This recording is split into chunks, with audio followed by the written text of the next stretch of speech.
Vai ajudar, roda o zap. Vai, roda. Olá, Caio, tudo bem? Eu sou Cícero, moro em Campinas, São Paulo. Tenho 30 anos e sou vigilante. E eu queria, assim, pedir uma ajuda, um conselho do senhor, embora eu já tenha falado com o presbítero da minha igreja. E ele disse, não, tira isso da cabeça, isso não é coisa para ficar pensando, não. Deus é misericordioso. Mas esses dias isso foi em 2014, aconteceu esse episódio comigo e eu fico chateado. Eu queria saber se, por exemplo, quando em 2014 eu vim morar na casa de um homem que era casado com minha tia e ele era pastor.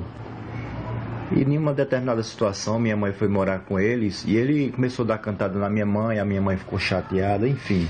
Ela acabou indo morar com o cara que ela estava noivo, né? Então o que é que acontece? Uma vez ela ligando para mim, né, ele, apesar de dizer que ele era pastor, ele deu cantada nela e tudo. E aí uma determinada situação, ela ligou para mim, começou a desabafar, aquela coisa toda. E eu também observava outras coisas erradas que tinha nele, né?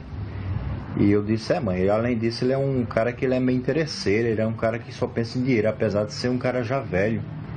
E o que é que acontece? Ele estava lá dentro, pastor, e acabou ouvindo essa conversa, né? E o que eu me sinto culpado é que ele ouviu essa conversa e, por exemplo, eu, ao invés de tentar dizer alguma coisa com ele, como eu não quis inflamar a situação, eu neguei, eu inventei que eu estava contando uma outra história, só que de certa forma ele percebeu. Ele ficou muito chateado, apesar de ele estar errado nessa situação, e começou a se defender, disse que minha mãe falava muita coisa dele, não sei o quê. Eu disse, não, a gente está falando de outra coisa. E o que eu me culpo, pastor, é exatamente isso, é que por achar que eu não estava muito errado, eu ainda pensei em conversar com ele, ainda pensei em pedir perdão, só que ao mesmo tempo eu achei que não era necessário, porque ele tinha que ver o tipo de pessoa que ele estava sendo. Eu me culpo porque eu fui um cara falso, eu poderia ter discutido com ele, poderia ter, sei lá, dito que ele estava errado, só como eu estava na casa dele, dependendo das coisas dele e tudo, eu não quis inflamar, além dele ser uma pessoa idosa. E é isso que eu me sinto culpa, pastor. Por favor, me orienta, né? Me orienta, fala alguma coisa assim para mim, diz, olha, baseado na palavra, porque eu creio que se Deus perdoou Pedro, se Deus perdoou, no caso, Davi, né? Pedro que negou Jesus, enfim, eu acredito que Deus também pode ser misericordioso comigo. Eu já tentei tantas vezes. Ô, Cícero, que é isso, meu filhinho? Que é isso, rapaz? Você está exagerando tudo. Exagerando. Você recebeu o favor de morar na casa de alguém que acolheu, era um pastor, uma certa idade. Aí você foi para lá, depois veio a sua mãe noiva de alguém. Aí, enquanto você e ela moram lá, ele canta a sua mãe. Por ser pastor, por ser o dono da casa, por ser o superior, segundo ele, no ranqueamento local, especialmente dentro da casa deles, vocês morando sob o telhado dele, ele achou a tua mãe interessante, gostosinho, falou, bom, já está aqui em casa, estou fazendo esse favor porque ela não me paga com um prazer aqui. Isso foi um raciocínio do cara.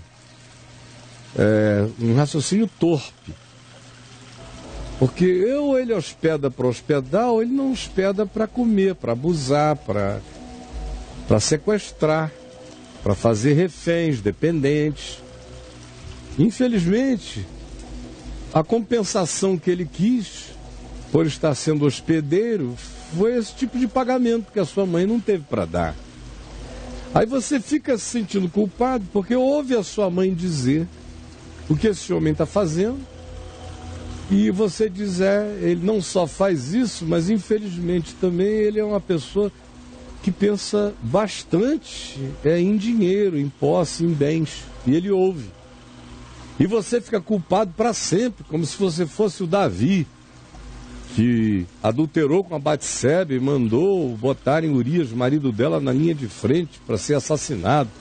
Como se você fosse um Judas que vendeu a Jesus, como se você fosse Pedro que saiu negando deliberadamente por causa de uma covardia.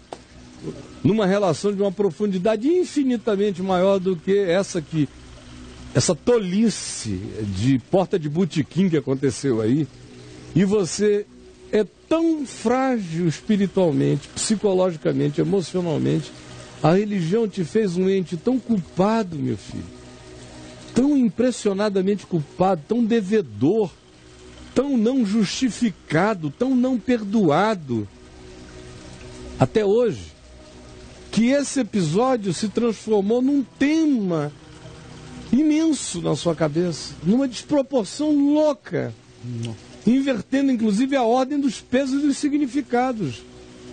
Os aviltados, que são vocês, agora se sentem culpados em razão do aviltador tê-los aviltado. Que loucura! É louco em todos os sentidos, não faz sentido, esse assunto nem existe. Pedir perdão para esse cara de quê? De ter falado a verdade dentro da casa dele, porque ele tentou comer a tua mãe? Ixi. Vamos parar com isso, meu filho. Em nome de Jesus, rapaz.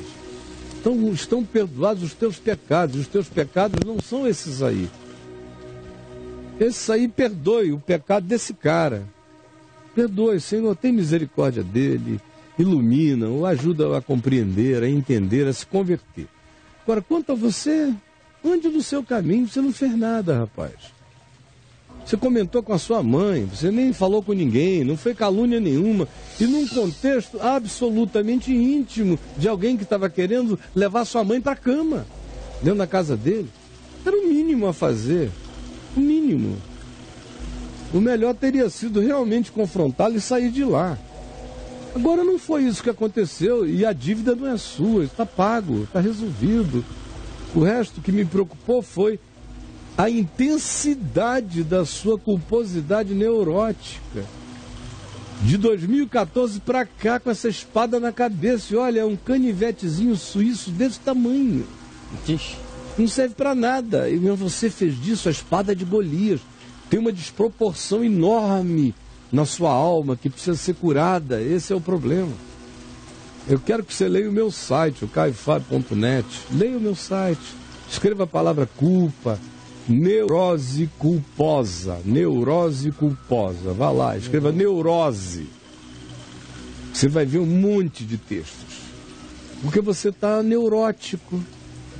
E você precisa ser acalmado, pacificado, para que as coisas reganhem as proporções e as medidas que as coisas têm. Porque você perdeu as medidas e as proporções. A religião tirou a tua perspectiva de significados, de importâncias e de valores, como acontece com a alma da maioria que vive culpada quando mosquitos e engolindo camelos.